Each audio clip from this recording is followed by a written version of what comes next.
I'd like to welcome everybody to the information session on achieving your CPA designation.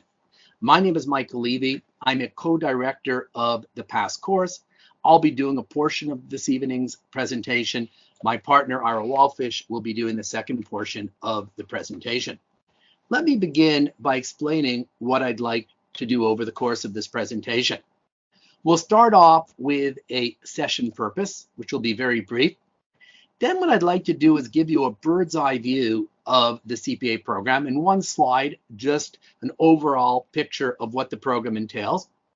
I'd then like to look more closely at three specific components of the CPA program, namely Capstone 1, Capstone 2, and the final exam that everybody writes to get their CPA, known as a CP, the common final exam. I'd then like to take a look at a decision tree. There's more than one path for achieving your CPA designation that's available, in particular to Ontario students, and I'd like to discuss that. I'd like to talk briefly about how to choose the appropriate path. Then what I'd like to do is talk about the module exam blueprints so you get a good idea of what each of the exams entails. The blueprints set out in a fair amount of detail what the exams cover. We'll then move on to the timing of the module exams, which many of you will be writing. And finally, we'll talk about how to prepare for the exams and also how to decide when you're ready to write. In part two of the session, I'd like to talk about, or actually my partner, Ira Walfish, will talk about who is Paths. We'll tell you a little bit about ourselves. And more importantly, we'll talk about what we have to offer to you to help you get through the exams. We have courses, we have resources, we have a lot available that will help you smoothly get through these exams. And then our last slide just provides registration information in case anybody's interested in joining our course or obtaining any resources. So why don't we get started with the session purpose? The purpose of this session is to acquaint you with the exams that you're going to be writing to achieve your CPA designation and to discuss what is involved in preparing for these exams. With that knowledge, you should be in a good position to make an informed decision as to how to attack the exams and when to attack the exams. Obviously, the more you know about the exams, the better a position you are to make a good, well-informed decision. We'll also try to acquaint you with a past program that we've developed to help you successfully complete the CPA program. I'm hoping that once you have more knowledge, it'll help alleviate some of the stress. I know personally that the greatest tension or stress is usually felt when you don't know where to start. You don't fully understand what you're up against and you don't know where to start. By the end of this session, hopefully you'll have a better understanding of what's involved in obtaining your CPA designation, which hopefully should relieve a lot of tension. I mentioned that the first thing I'd like to do in this session is a bird's eye view of the overall CPA program. And again, please feel free to ask any questions as I go along. This one slide, which some of you may have seen, this is actually from CPA Canada, really maps out in one page the basic aspects of the program. Let me just review this with you very briefly, and then we'll talk in more detail. Typically, for most students, when they graduate university, they first have to do two core modules, Core 1 and Core 2. Core 1 focuses primarily on financial accounting, and then at the end of the module, you would then write an exam. Core 2 focuses primarily on management accounting, and at the end of the module, you would write an exam. Now, I will show you the blueprint for both Core 1 and Core 2. There are other competencies tested on each of these exams, but the primary focus of Core 1 is financial accounting.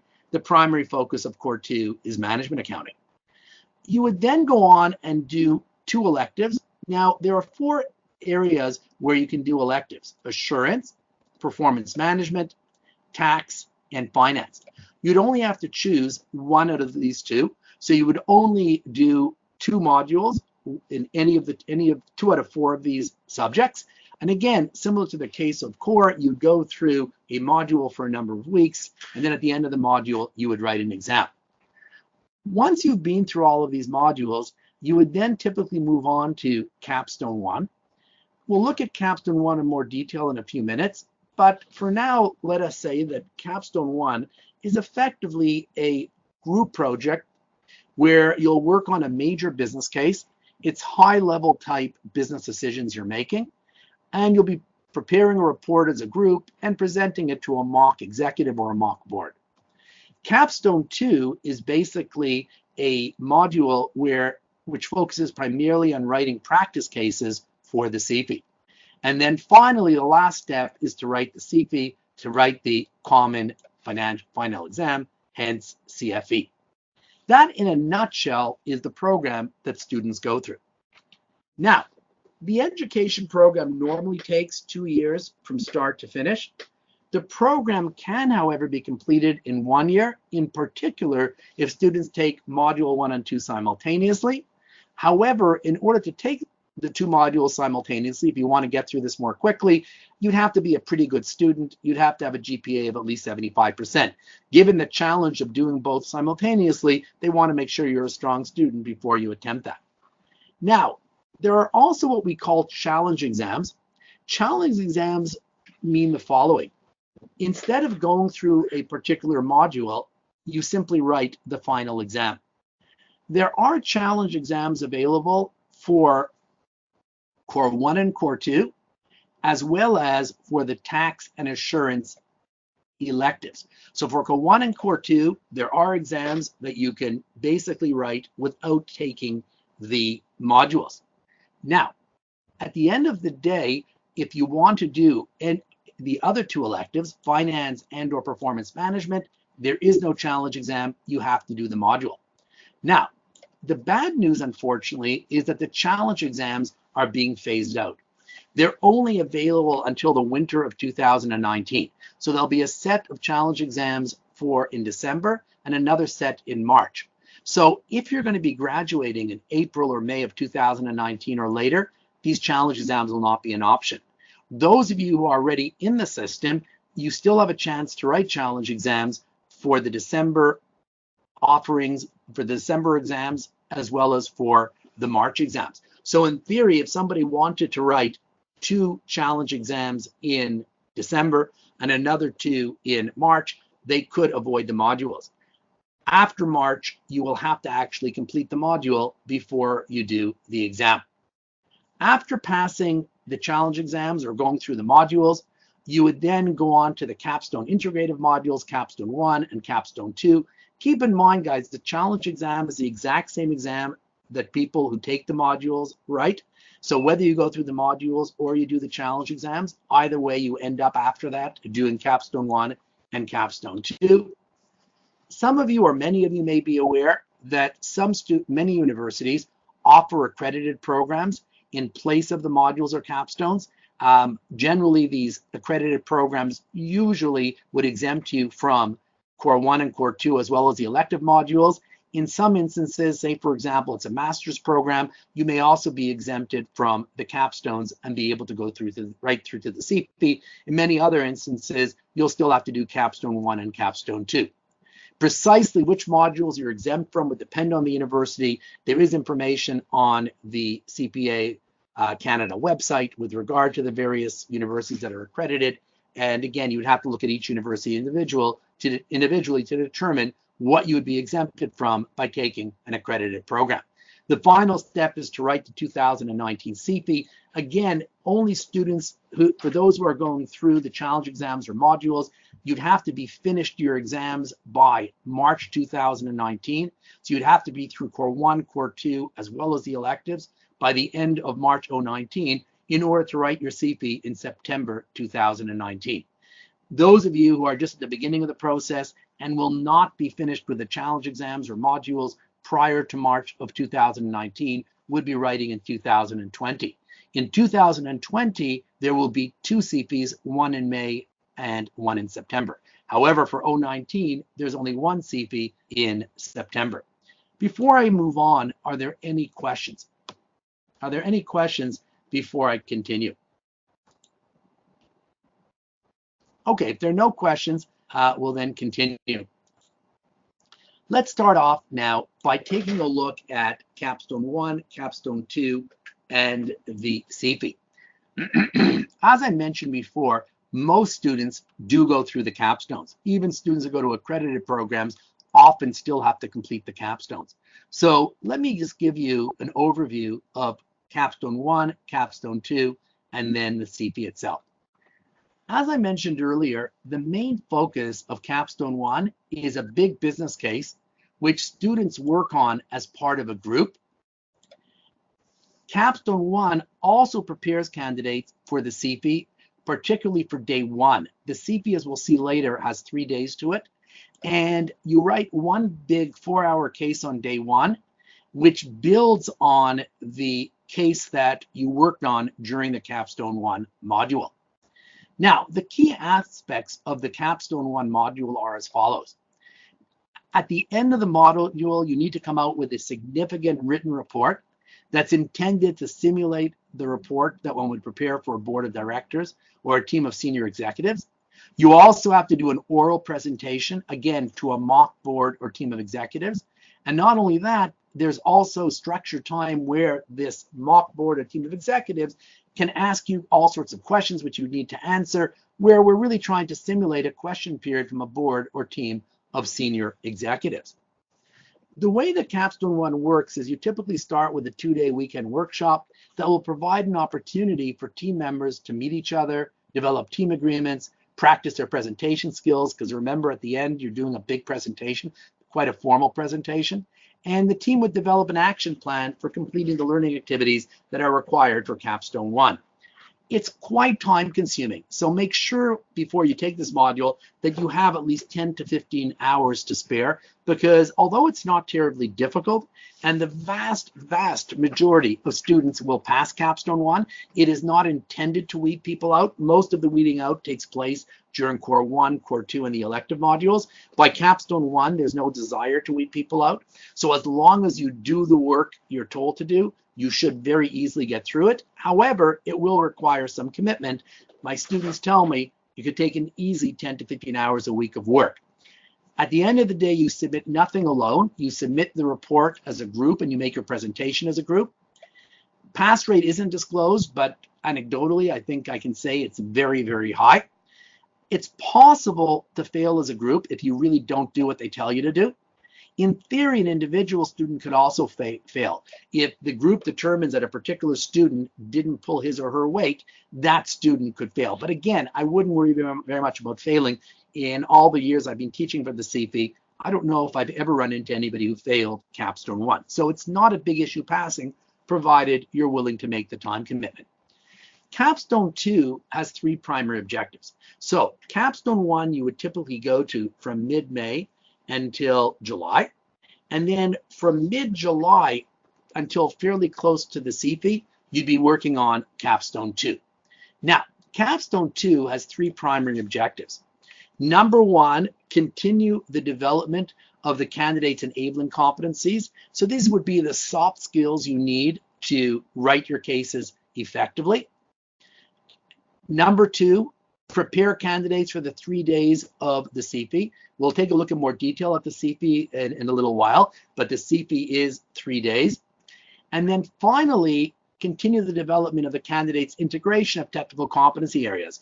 During Capstone 2, you'll be writing lots of practice cases that will give you an opportunity to integrate your technical skills into the cases, to basically apply your technical in-case scenarios. There's no examination at the end of Capstone 2, so as long as you submit the cases, you will pass Capstone 2. It doesn't matter if you bomb the cases, as long as you submit them. So again, Capstone 2 is not intended to weed people out.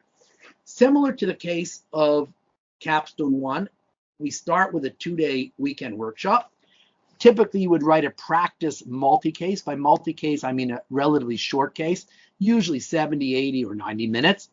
You'd usually write that case before the workshop, and then you would write a number of cases over the course of about 7 weeks.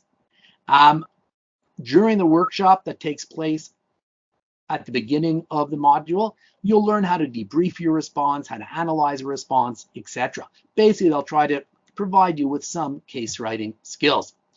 And you do have an opportunity to write practice cases. Not 100% of them are marked. Many are marked. Some of them you would have to mark yourself. Cases are debriefed through online webinars. Before I look at the CPA, does anybody have any questions with regard to Capstone 2? Any questions? Okay, so if nobody has any questions, we'll then move on to the description of the CPA. The CPA is 3 days long. Day one, I mentioned earlier, you're writing a 4-hour case, and it's based on that same case you worked on as a group during Capstone 1. During Capstone 1, you would have done a high-level strategy type case as part of a group that related to a particular company. When you get to day one of your CPA, you'll be dealing with this company. It may be a few years later, and now the company is facing new challenges, and you may need to deal with those challenges in writing up day one. So day one of the CPA is a big case that builds on the case that you did in Capstone 1. Day two is what they call the roll comp, and I'll explain that in just a few minutes. The roll comp is a very lengthy comp in which you will play different roles depending on the competency you chose. And whereas the day one comp is only 4 hours, the day two comp is 5 hours. On day three, you would typically be writing 3 shorter cases. Again, it'll add up to 4 hours. And again, cases at least typically would vary between 70 and 90 minutes, but all 3 cases together would add up to 240 minutes. All 3 cases together would add up to 4 hours. The CPA covers the same 6 competencies that are covered in the core modules. I don't know how many of you have done core modules yet, but these are the different competencies that come up in the core modules. You'll see that certain of these competencies are stressed in core 1, others in core 2, and then others in the elective modules. When you see the proof blueprints, you'll see which competencies are prominent in each of the different modules. Now, here is where it gets a little bit complicated, so I'd suggest you listen very carefully. In order to pass the CPA, you're required to achieve depth in 2 areas on the CPA, 2 competencies, and for the other 4 competencies, it is sufficient to achieve breadth. So you need to have a very strong knowledge and the ability to do very in-depth analysis in 2 areas. The other 4, a lower level would be required. Now, if you are the sort of person who wants to potentially, or is at least considering, entering a public accounting career, or pursuing, maybe a better way to put it is pursuing a public accounting career, and you therefore want your public accountant's license, it's prescribed which depth areas you need to choose. You need to demonstrate depth in assurance, so you need to be very strong in assurance and be able to deal with all the complexities associated with assurance. And you need to achieve depth in financial reporting. And I guess it stands to reason. If you're going to be pursuing a career in public accounting and you're going to be doing external audit, then we all know the foundation of external audit is really assurance and financial reporting. If you don't necessarily think you're going to want to pursue a career in external audit, then you can get depth in either financial reporting or management accounting. Either is fine, it doesn't matter. And then you need to get depth in one of the following 4 competencies, either assurance, taxation, performance management, or finance. So as long as you don't care about the public accountant's license, as long as you don't necessarily want to consider an external audit career, as long as you get depth in either financial reporting or management accounting, as well as one of these other 4 competencies, you would be perfectly fine. Now, in case anybody's wondering, what if I decide now I don't think I want to pursue a career in public accounting? So I therefore decide that I'm not going to pursue assurance as a depth area, or I get depth in management accounting rather than financial accounting. And then later on, you never know where life takes you. And somehow or other, over a number of years, you find yourself desiring to do external audit. You wouldn't have to do your CPA again because you've passed your CPA, you are a CPA. You would just have to write a bridge exam called the PDPA exam. So at the end of the world, you wouldn't have to start from scratch if you changed your mind. Now, before you go into your CPA, you don't have to decide whether your depth area is financial accounting or management accounting. Everybody will have to address the same financial reporting and the same management accounting requirements on the CP. So everybody will have to address financial reporting, everybody will have to address management accounting, and at the end of the day, as long as when you address these requirements, you get depth in at least one of these two, you're fine. However, when it comes to the second depth area, which is either assurance,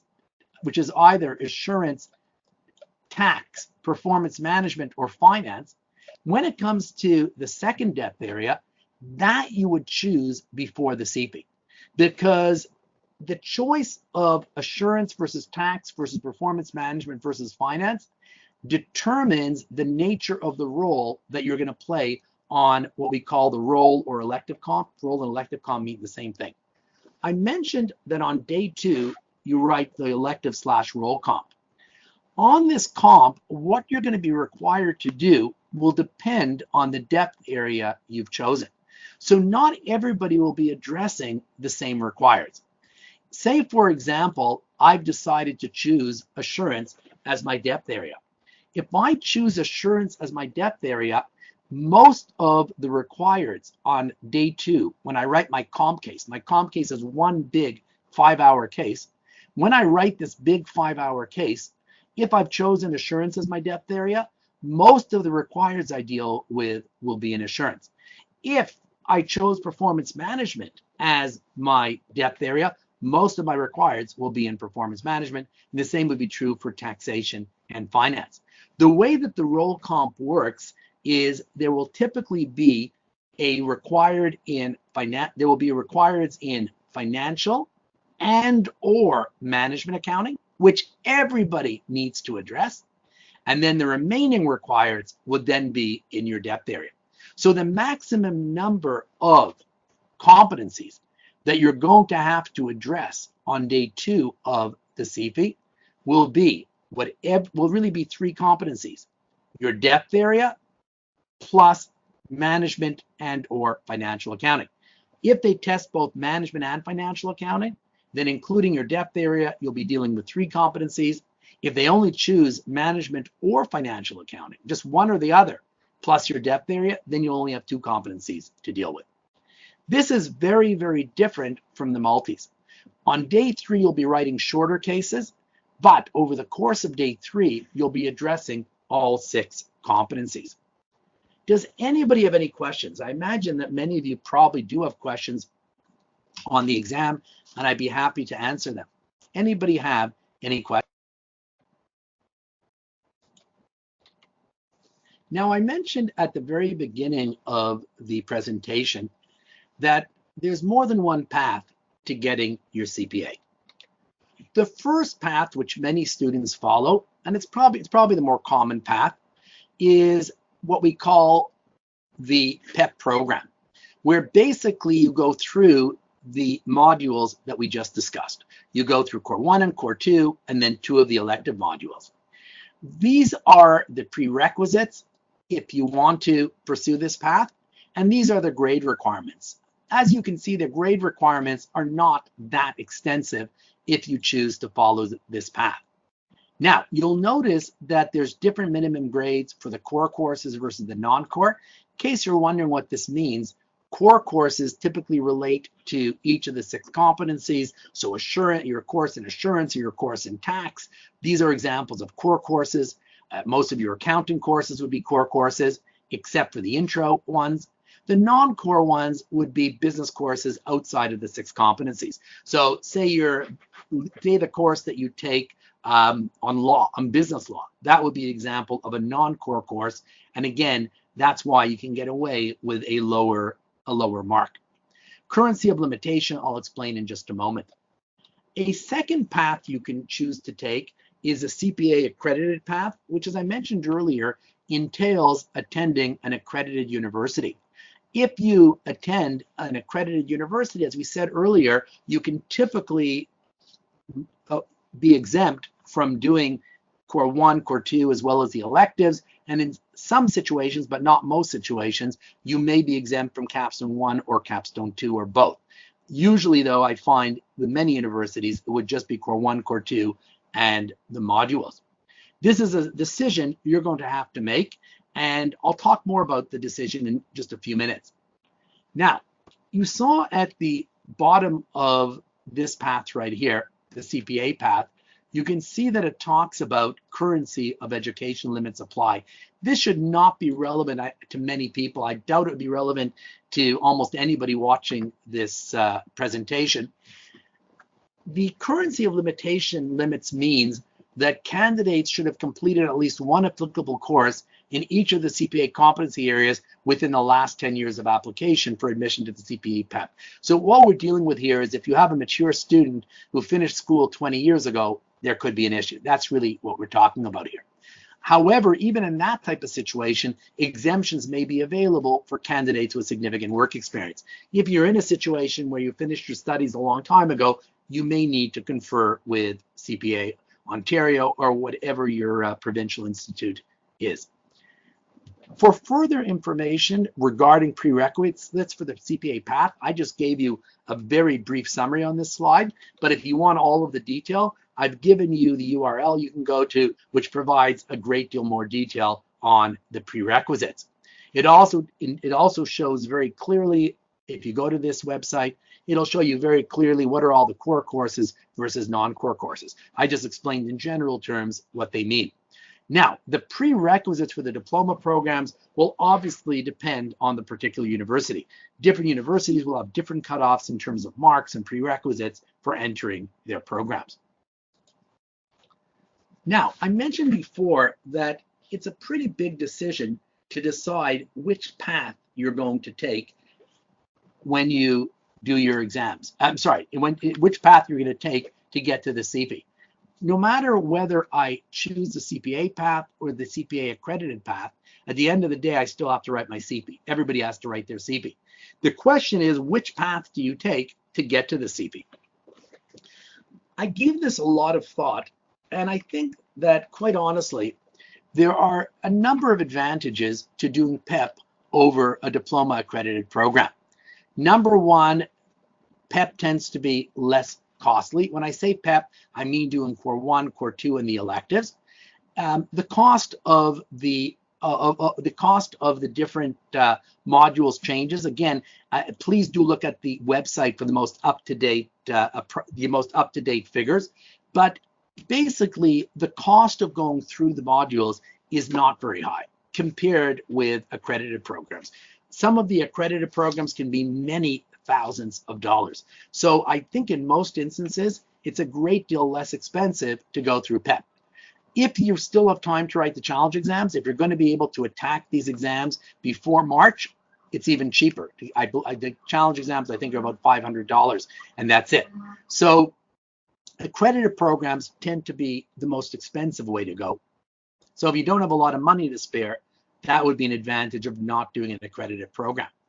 Now, another drawback of an accredited program is they're generally full-time programs, and they typically would preclude working for a period of time. The nice thing about going through PEP, which is going through the modules Core 1, Core 2, as well as the electives, is you can do them part-time. Many students, if not most students, will do these modules while they're working. Very difficult to do an accredited program that way. I'm not aware of any that are part-time.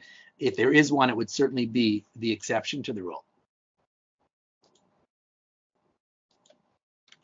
Number three, just from speaking with my students, I find that my students who go through PEP or write the challenge exams, and again, when you do the challenge exams, you're covering the same material as if you went through PEP, they tend to beef up their technical very well because you need to have good technical in order to write these module exams. And if you obtain the necessary technical to write Core 1, to write Core 2, and to write the electives, then you're probably extremely well prepared for the CP. Because keep in mind, the same technical knowledge that you needed to know for the modules is also required for the CP. Just from anecdotal evidence, I find that the diploma programs or the accredited programs, I find that the knowledge provided there is somewhat spotty. Depending on the program you attend, you may have holes in your technical. So I've had students who've come to you and they've said, I attended an accredited program. I'm now about to write my CFE, and I feel deficient in a particular competency. I feel deficient, for example, in management accounting.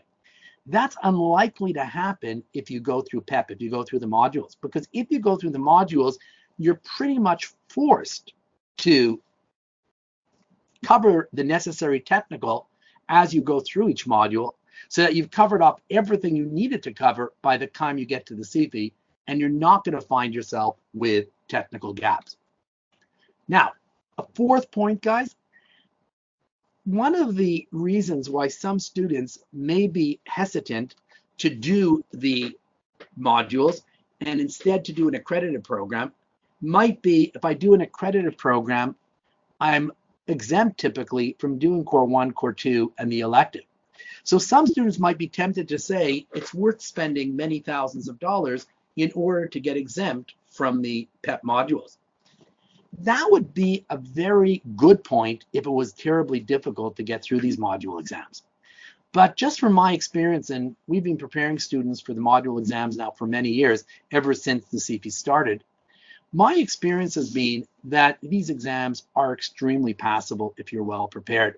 So if these exams were terribly difficult to get through, it would certainly be a worthwhile investment to spend a lot of money to do an accredited program in order to avoid having to write these module exams.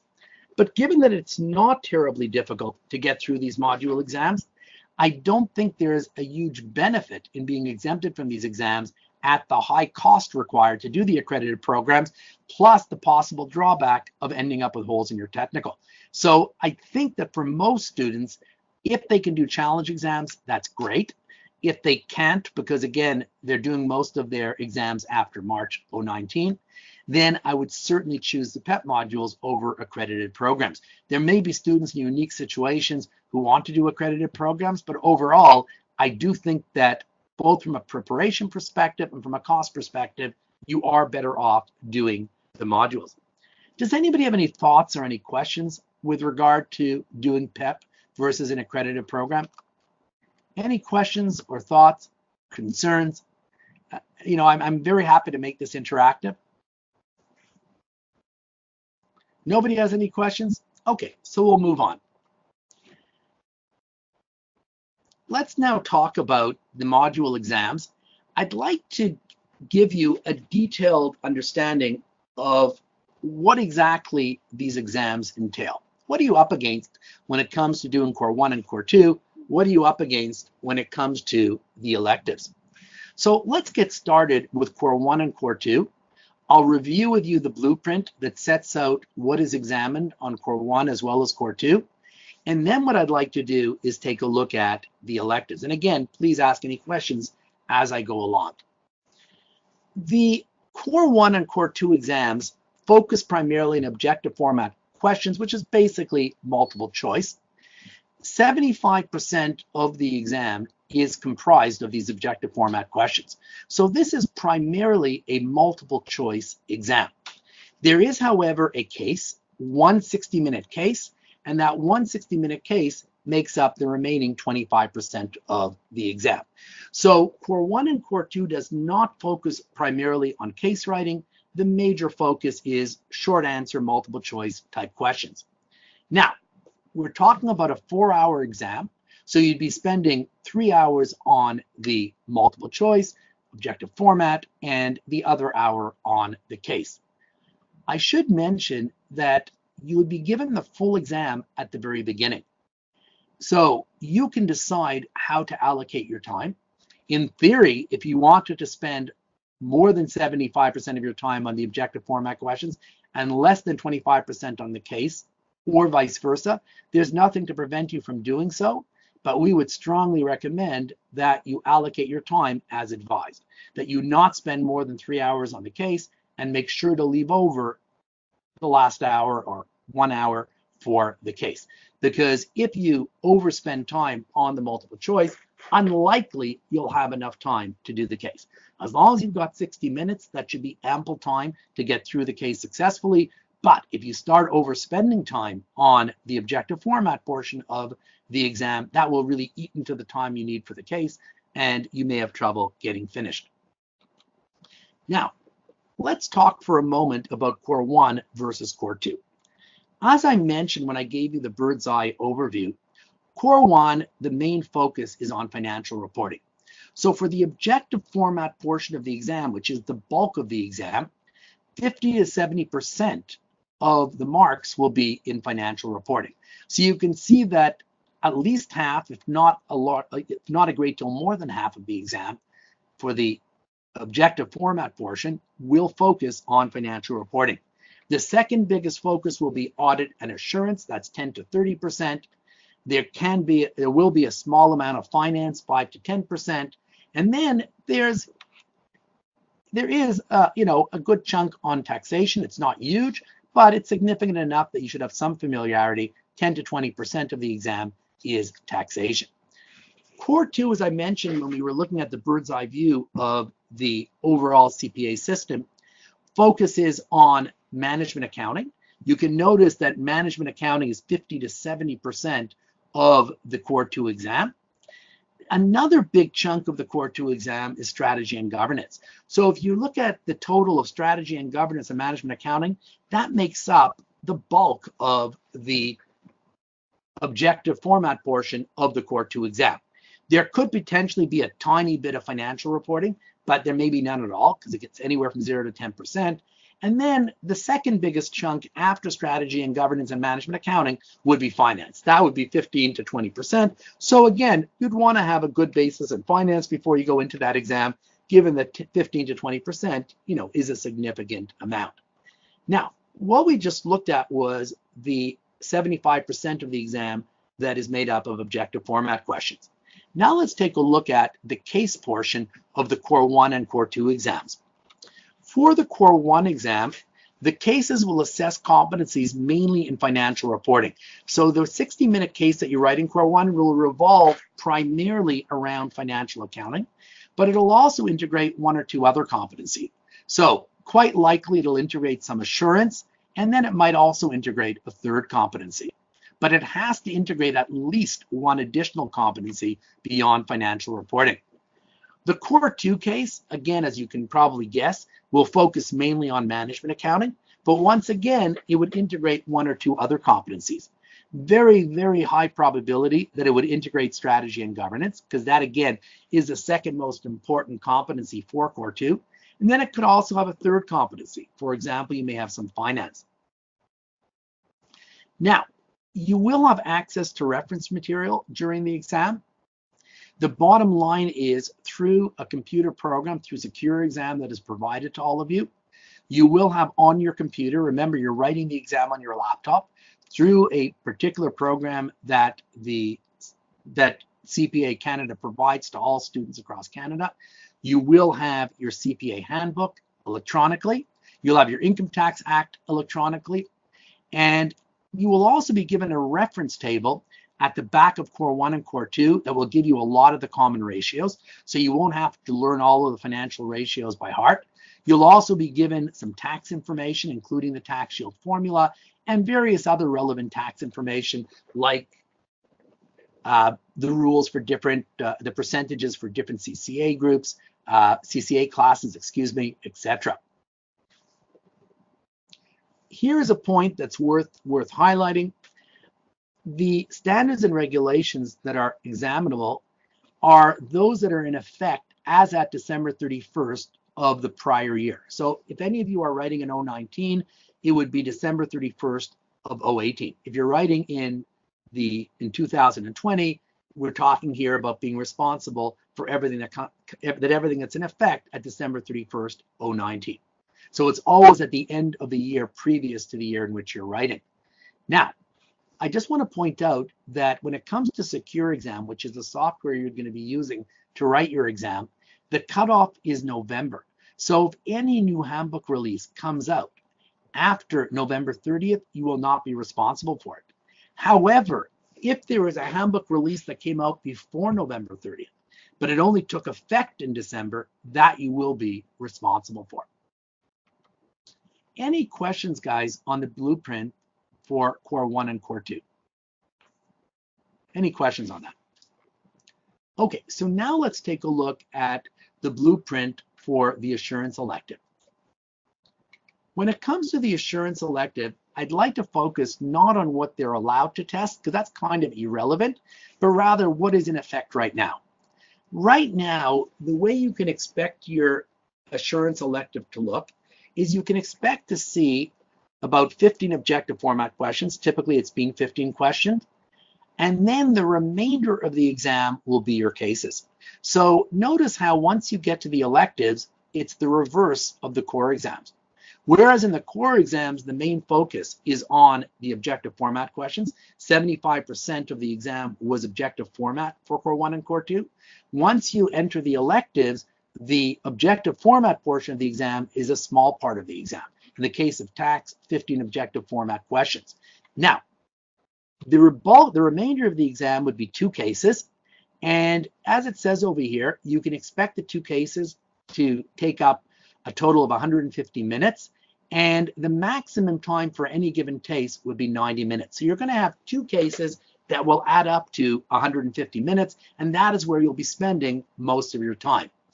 Now, you'll notice that under the heading of other information, they say that the exam is designed to be completed in only 3 hours, but they've given you 4. So what they're saying here is that you should not expect to be too rushed. When I speak to my students, I don't know if they would all confirm that it's really doable in 3 hours, but I think most would agree that if you use your time efficiently, you should be able to do it in 4 hours. Similar to the case of what I said for the core exams, please do break down your time the way they suggest. Don't go overtime on your objective format questions. Make sure to leave adequate time for the cases. They will indicate for each case how many minutes you should be spending on it, and I would stick to that time limit. So if they tell you that you need 90 minutes for a case, make sure you leave over 90 minutes for the case. Don't play around with the time. You're much more likely to be successful if you stick to the times that you're provided with. Now, when it comes to the 15 objective format questions, you'll notice that they can test 4 different areas. So objective format questions for the purpose of assurance do not focus exclusively on assurance. Assurance will obviously be a big part of the questions, 50 to 70% of those 15 questions, but they can also do a fairly heavy amount of testing of financial reporting. That will make up 20 to 40% of the multiple choice questions. Strategy and governance and finance may or may not come up. Even if they do come up, they'll be very minor. So I certainly wouldn't focus very much on strategy and governance or finance for my assurance elective. Now, for the case portion, not surprisingly, the competencies tested will be mainly in assurance, but similar to the core exams, they need to integrate with 1 or 2 other competency areas.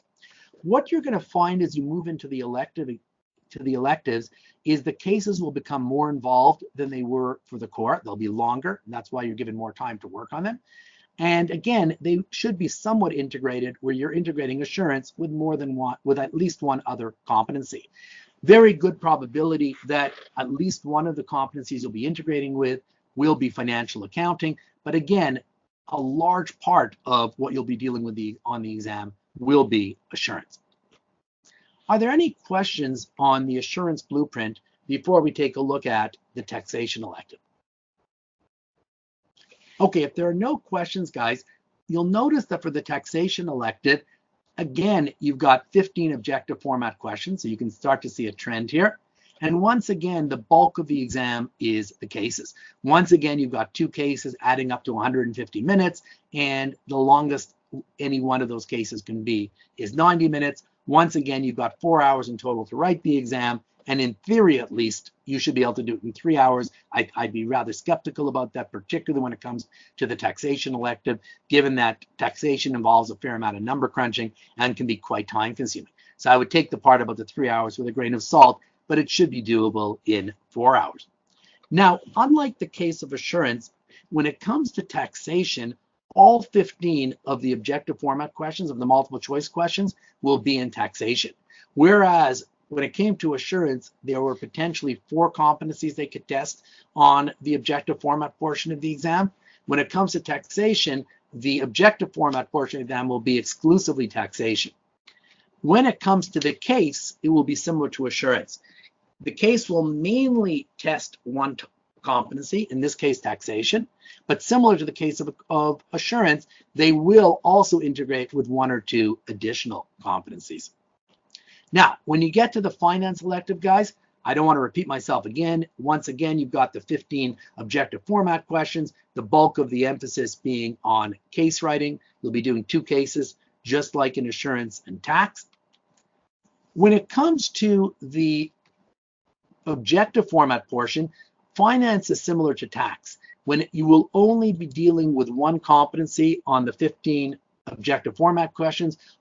All 100% of the questions will be finance.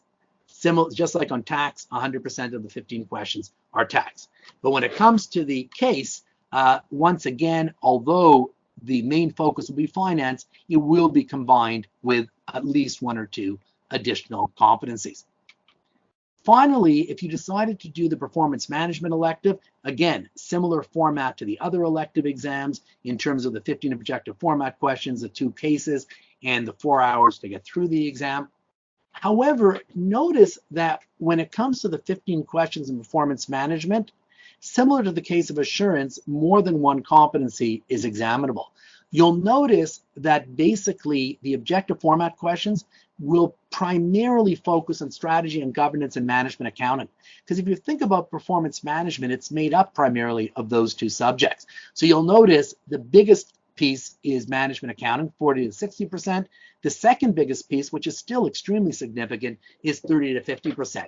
And then they could, in theory, throw in objective format questions in financial reporting and audit or assurance, but they may not, because it can go as low as 0% for financial reporting and audit and assurance. Even if they do throw in the odd question, it would be a very small part of the exam. You certainly would not want to focus at all on financial reporting or audit and assurance when you're preparing for this exam. When it comes to the cases, guys, you'll notice that the combination of strategy and governance plus management accounting will make up at least 50% of the exam, and likely a lot more than 50%. And then in addition to that, you can expect them to also test 1 or 2 other competency areas. But again, you can expect the bulk of the case to focus on strategy and governance and management accounting, since these 2 subjects pretty much comprise performance management.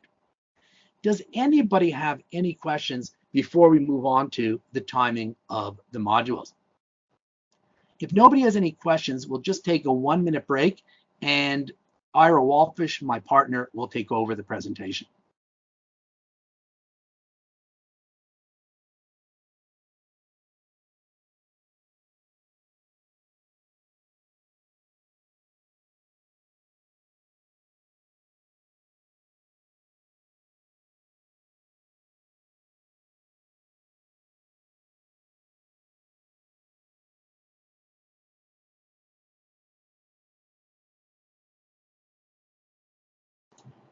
Hi, everyone. Just want to make sure you guys can hear me. It's Ira Walfish here.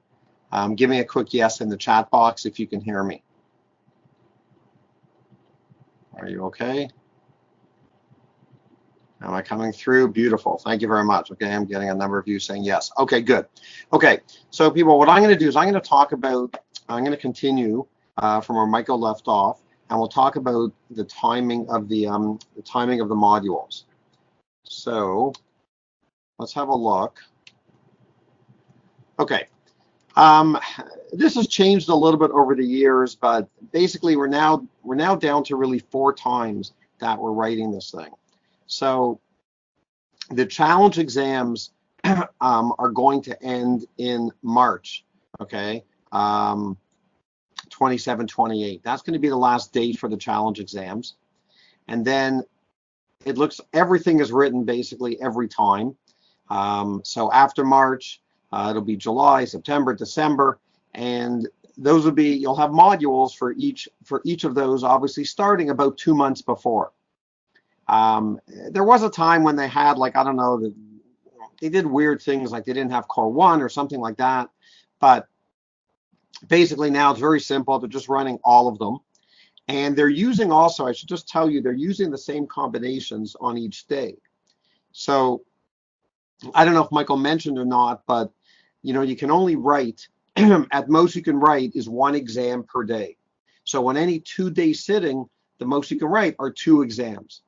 So one thing you always want to be cognizant of is which ones are coming up on which day, because you can't write, for example, Core 1 and Assurance would be on the same day. So you cannot write Core 1 and Assurance the same sitting. So you just want to be cognizant of what's coming up each time. And the whole idea of this is really, I think you have to work backwards. You have to decide when you want to write the CFE, work backwards to when you want to finish off the modules.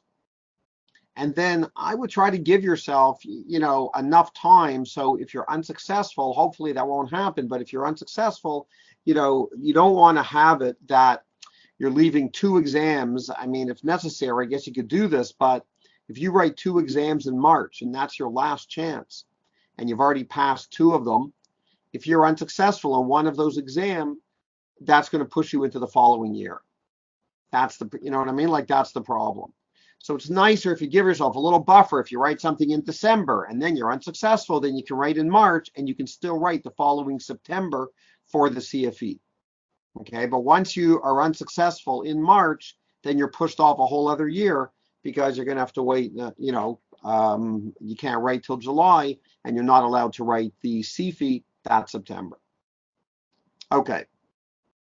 Any questions on that? Is everybody with me?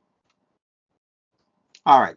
You can look at the schedule. You can look at this after, whatever. If you want to go to the schedule from the website, you can see the schedule here. All right. So basically just a few minutes on, I don't have that much, but just a few minutes on who are we.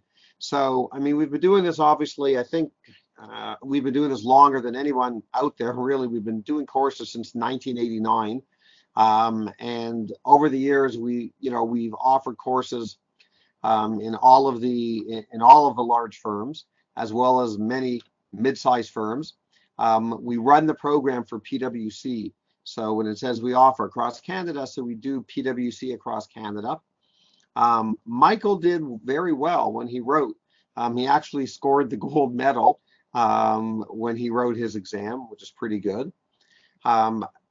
We use sometimes other instructors, but the truth is we don't have that many. Nowadays, it's mainly myself and Michael doing almost all of the teaching. The other people we use have professional experience. And I think the feedback over the years has been good. So what we try and do, obviously, is provide as much assistance as possible for people going through the process. So I guess where we can help is starting with people taking modules. What we have found is that the modules don't do the greatest job in providing a lot of good resources for people writing these exams. The purpose of the modules is not simply to have you pass the exam. Okay, that's the reality. What I mean is, they obviously want you to pass the exam, but they're also trying to train you to become a professional. So not everything you do in the module is going to be useful. They're not running the modules like a prep course. That's the way that we're running our stuff, because really our only concern is that you pass the exam. So it may sound funny when we say the modules don't provide a comprehensive technical review, but that's the reason. They don't look at it, and in fact, if you would say this to them, they probably would be a little offended if you would walk up to them and say something like, so this is like a prep course for me to pass the exam. They don't like it when that's the perception. So what we do is we supplement. So we have extensive technical resources. We get lots of people who purchase our resources because I think they're much more compact and they're much more focused. And we have lots of people that purchase our resources when they're in the modules. And you can buy the resources with or without the videos. And the videos are essentially our courses that we tape. Just like we're recording tonight's session, and we'll make it available to everybody. That's what the videos are. So we give people really lots of options. You can buy everything. You can buy for the whole package. You can buy for individual competencies. We let you do really whatever you want, okay, to buy for the technical material, from individual competencies to the whole thing, with or without videos. Stop me, please, if you have any questions as I'm walking through this. We also have cases, and we sell those separately, and you can purchase the cases. I will say, I think the cases are much more useful on the electives than they are for Core 1 and Core 2. We do have people that purchase our cases for Core 1 and Core 2, but truthfully, I don't think you need very good case writing abilities for Core 1 and Core 2. You might want to practice. So people just buy them. We don't charge very much for those cases, and you just get some extra practice. But as Michael probably explained when he was going through the blueprints, where we give more, where I think the cases are more useful, where the case writing has to be a bit of a higher level, is in the elective exams. And you could purchase this, and you can see here, this is where we have it on the website. Basically, it's under the Paths store, and you could just see our technical resources and our case writing resources for people in the modules. Any questions on that? Now, there's a lot of people that are in accredited or diploma programs. So I look at them very similar to the people taking the modules. I mean, nowadays it's a huge, big hodgepodge of, you know, depending on your program, what you have to do. So I don't know, there's a big variance. What we hear is there's a big variance in the programs. Some programs are not that great when it comes to technical. So we have people that purchase our technical material. Other programs are a little weaker on cases. So we have people that come to us for case writing. It doesn't really matter. At the end of the day, this slide is really just telling you that we really have all the resources for what, you know, when you're in these programs, the same way when you're in modules. And these programs, a lot of times it depends where they go, like up until what point. Sometimes you would you'd be in an accredited program, and then you would go to Capstone 1 and Capstone 2 from CPA Canada. Other time, the program encompasses Capstone 1, but not Capstone 2. Sometimes it goes Capstone 2 as well, right up to the CFE. Essentially, we're supplementing the program. That's really what we're doing. The problem is, again, people, you have to be careful. Some of these programs are doing multiple, they're trying to do multiple things. There's programs out there that are covering, you know, MBA, including, you know, CFE training, basically. Okay, if you're trying to cover MBA courses along with CFE, I don't know. I have a feeling, I haven't looked at it in detail. I'm thinking of one particular program, but you got to be careful, because programs like that can obviously have deficiencies when they're trying to cover so much. All right, now we have actual technical courses. These courses start in the winter months, and you can attend these courses live online or actually in class. That's our financial accounting review. Or you can simply buy the material and buy the videos. Management accounting, we have an online course. These are in like March. So management accounting, we have a live online course. Again, if you miss it, you just watch the videos, or you could just purchase the material. And then we have an introduction to case writing. So that's obviously very important, starting in the spring. We purposely do this before Capstone 1. We have a case writing course in the spring to get people into cases. People, the problem is that once you hit Capstone 1, which is the middle of May, you're going to be busy enough on Capstone 1, which I'll talk about in a second, that you're not going to do anything else up until the first week of July. That's a lot of time just on Capstone 1, which means you're doing nothing to help you prepare for case writing for day 2 and day 3. We purposely want you to start writing cases before that. I think it's a little late to start writing cases mid-July. That's the problem. The timing is not great for Capstone 1. That is the whole reason we have this case writing. We don't have tons, but we purposely started before Capstone 1 to get you into a little bit of case writing, And then if you have any free time during the month, once Capstone 1 starts, over, I don't know, almost a 2-month period, about 6-7 weeks until the end of Capstone 1, then you can also write some cases on your own. At least you started the process when it comes to multis for day 3. That's the purpose of this introduction to case writing. Okay, and the technical resources, fine, I've already mentioned that. That's just the link. Okay, any questions? Everyone good? All right, now, our comprehensive course, our main case writing course in the summer includes 2 things. It includes case writing and it includes techniques. People, this is not technical. The purpose of these technique sessions are to help you move up the levels. The whole trick when you're writing cases here is they rank you in these levels. Are you reaching competent? Are you competent? Are you competent with distinction? So we try and teach techniques, things you can do to help your chances move from reaching competent to competent. That's what we try and do. So we have techniques in various areas. Okay, I'll show you in a second. From a case writing perspective, this is what we're doing for case writing. We start off how to get depth. Okay, fine, we have a technique how to get depth. And then you're writing cases. So I don't know, we have about 5 multis. We have 2 comps. Those are day 2 comps. Okay, we're taking them up. We even have a personal counseling session where you sit down with the marker, either in person or, I don't know, over Skype. It doesn't really matter. And the marker that writes your exam basically goes through with you. And we give you a binder and all the course notes. Okay, so this is really the case writing aspect of our comprehensive course. That's about 5 days. Okay, and marking guide publication, fine. And then we have these technique sessions. So we have a technique session for quants. Quants is big.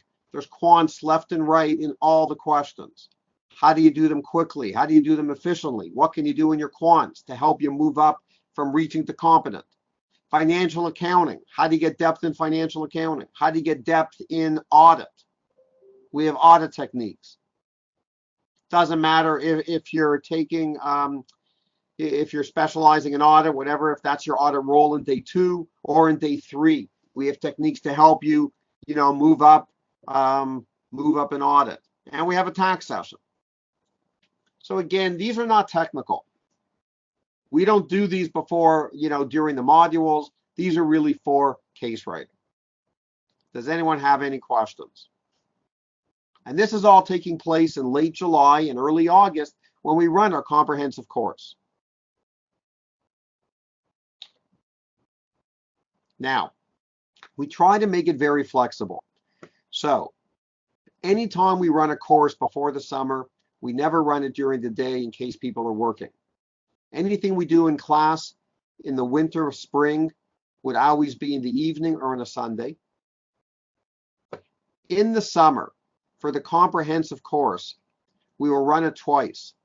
We run it both in class, but in the summer we do it during the day. So people that are working can come during the day. They do the live online. The live online are in the evening. And the truth is you never miss anything anyway, because if you miss a course, we video everything and then you watch the video. And we give you access to the videos as long as you'll need them. If we're offering both like we are in the summer, you can switch between the in-class and the live online. It makes no difference. You can look at the schedules. You can see when the classes are. If you can make it in class, great. We may have an in-class on Sunday. Let's say you're working during the week and you want to go to 1 or 2 in class. You go to the ones on Sundays. Okay, so we try to make it very, very flexible. And you'll have access to the videos as long as you'll need the videos. So some people ask us, why should I take Paths if I'm taking Capstone 2? So people, look, we get this question. We have a number of reasons. Number one, Capstone 2 is fine. You have no choice. You have to do it. And it's good. You get feedback. But the truth is, it's not sufficient. Like, that's the truth. I mean, they give you feedback and it's great, but it's just not enough. You need more feedback. You only write a limited number of exams. We're just giving you more opportunity to write more exams. Plus, you get to meet a marker one-on-one, okay, which I don't think you get really with Capstone 2.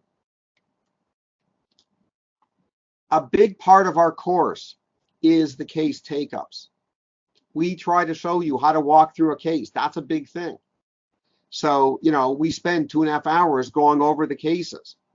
So our debriefing and our case take-ups are a very important part of the course, not just writing of the case, but watching the debriefing. I don't care if you watch them live or if you watch the videos after. If you miss it live, it doesn't matter. But that is a big part. Number 3, we drive the markers crazy to give you guys a ton of feedback. We try to give you a lot of comments on how you're doing on the cases. Okay, that is a big part. Obviously, they have to mark it, whether or not you got reaching competent, which level did you get, reaching competent, competent, whatever.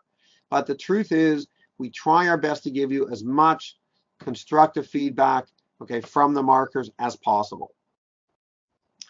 All the technique sessions are totally different. You won't get anything like that in Capstone 2. That is half of our course. Again, it's not technical. But those techniques, I think, are very important. They have dumbed down this whole exam, okay, from what it used to be. And using these techniques, and again, people, I do want to make one thing clear. When I say these are techniques, they're not templates.